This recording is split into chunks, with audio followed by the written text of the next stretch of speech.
नवनिर्वाचित नगरसेवक आता शक्ती प्रदर्शन करतात। भाजप आणि शिवसेनेचे विजय नगरसेवक करणार आहेत शक्ती प्रदर्शन। एकत्र नोंदणी करत कोकण भवनामध्ये जाऊन गट स्थापनेची अधिकृत नोंदणी करणार आहेत। स्पष्ट बहुमतानंतर पहिल्यांदाच एकत्रित येत महायुतीचे सर्व नगरसेवक हे शक्ती प्रदर्शन करणार आहेत।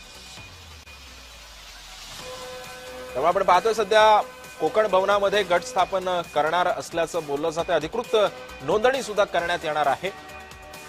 महायुतीचे नवनिर्वाचित नगरसेवक ही सगळी नोंदणी करायला जाताना एक मोठं आणि एक जबरदस्त असं शक्ती प्रदर्शन सुद्धा यावेळी करणार आहेत।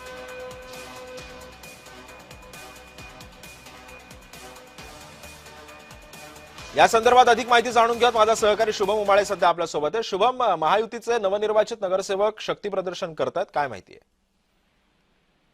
सिद्धेश, विश्वसनीय सूत्रांकडून सुद्धा माहिती मिळत आहे की महायुती ही सत्ता स्थापन करणार आहे मुंबई महानगरपालिकेवर आणि अशामध्ये दोन्ही पक्ष म्हणजे भारतीय जनता पक्ष आणि शिंदेची शिवसेना ही शक्ती प्रदर्शन करत जे आहेत बेलापूर या ठिकाणी जातील आणि कोकण भवन या ठिकाणी 2 दिवसांनी जे आहे ते जाणार आहेत आणि शक्ती प्रदर्शन करत जाणार आहेत। खरं तर याबद्दलची तयारी जी आहे ते करण्याचे आदेश सध्या देण्यात आलेले आहेत। नवी मुंबईमध्ये हे शक्ती प्रदर्शन होईल असं देखील बोलण्यात येत आहे आणि तेच शक्ती प्रदर्शन करत सर्व नगरसेवक जे आहेत शिंदेचे आणि भारतीय जनता पक्षाचे ते त्या ठिकाणी जाणार आहेत आणि आपला गट जे आहे तो स्थापन करून गटनेते पदाची जी आहे त्या ठिकाणी जाहीर देखील करतील। आयुक्तांसमोर ही सगळं प्रक्रिया जी आहे ती संपन्न होणार आहे।